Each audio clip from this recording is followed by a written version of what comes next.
यार ये 27वीं तरमीम क्या है, समझ में तो नहीं आई। एक्सक्यूज मी, ये 27वीं तरमीम का क्या मतलब है?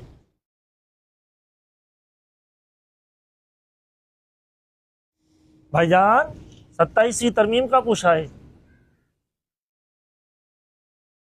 यार बड़ी बात है, जवाब ही नहीं दे रहे हो। खड़े हो जाओ। ओ भाई क्या हुआ है? खड़े हो जाओ, क्या हो गया है? खड़े हो जाओ, तुम भी खड़े हो जाओ। क्या हुआ है आपको?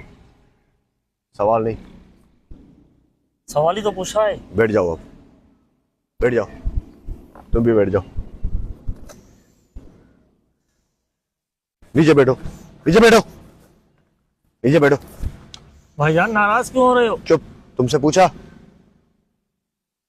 उठो, तुम उठो, मसला क्या है? तुम उठो, तुम आ जाओ उधर, उधर आ जाओ, इधर बैठो तुम। क्या हुआ, क्या है, गुस्सा इतना क्यों? चुप, हाथ नहीं लगाओ इसको, इसको हाथ नहीं लगाओ। मैं खड़ा हूं ना, मैं खड़ा हूं ना।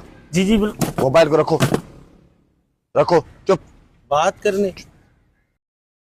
ये गिलास सर पे रखो, रख, रख, जग रखो तुम सर पे, रखो। अब नीचे रखो, नीचे रखो, तुम भी रखो। भाईजान 27वीं तरमीम का पूछा है मैंने। सब तो यही तो 27वीं तरमीम है।